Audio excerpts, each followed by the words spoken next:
அதாவது என்ன சொல்கிறார் ரொம்ப தெளிவாக, நீ இவ்வளவு நாள் செஞ்சதெல்லாம் சரின்னு நான் உனக்கு சொல்ல வரல, ஆனால் என்ன செய்ய வேண்டும், நீ உன்னுடைய வாழ்க்கையில் ஒரு மாற்றம் வேண்டுங்கிறார். ரொம்ப ஒரு திரும்பி வர வேண்டுங்கிறாரு.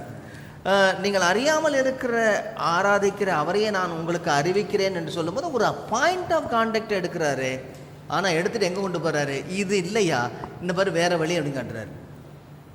சொல்லுவாங்களே, எங்கே ஓடுறீங்க, இங்கே வாங்க நான் இன்னொரு வழியை காட்டுறேன், இந்த இந்த இந்த பக்கம் போவோம், நீங்கள் போகிற வழியிலே போய் மாற்றிக்கிறோம் அப்படின்ற போகிற வழியிலே என்ன செய்கிறாரு, இது இல்லை வழி, சரியான வழி இயேசுவே வழி, இயேசுவே வழின்னு சொல்கிறாரு.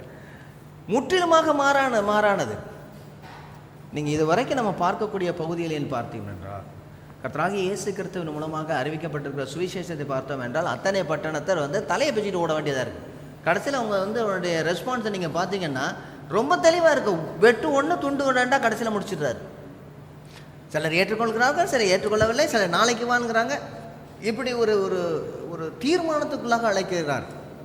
முற்றிலுமாக அறியப்படாத தேவன் அல்ல, சரித்திரத்திலே நாசரேத் ஊரிலே பிறந்து மனிதனாய் வாழ்ந்து சிலுவையிலே மரித்து அவர் அடக்கம் பண்ணப்பட்டு 3ஆம் நாள் உயிரோடு எழுந்த கர்த்தராகிய இயேசு கிறிஸ்துவை அறிவிக்கிறார்.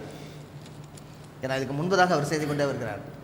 அருமையானவர்களே, எல்லா இடங்களிலும் சுவிசேஷம் மறைவாக கொடுக்கப்பட்டிருந்தாலும், அது இலைமறை காய்மறையாக கொடுக்கப்பட்டிருந்தாலும், அது எங்கோ அங்கு இங்கு சில புலப்படாத அல்லது தெரியாது அல்லது அவர்களுடைய சக்திக்கு மேலாக ஒரு ஒரு வெளிப்பாடு இருந்தாலும், பூரணமான வெளிப்பாடு என்பது நம்முடைய கர்த்தராகிய இயேசு கிறிஸ்துவின் மூலமாக அவர் நமக்கு கொடுத்திருக்கிற வார்த்தையின் மூலமாகவே இருக்கிறது. இது அல்லாமல் வேறு ஒரு வழியும் இல்லை. அத்தேனே பட்டணத்தார் இதை அறிய வேண்டும். கர்த்தராகிய இயேசுவே அல்லாமல் நாம் ரட்சிக்கப்படுவதற்கு இந்த வானத்தின் கீழே மனுஷருக்குள்ளே வேறொரு நாமம் அறிவிக்கப்படவில்லை.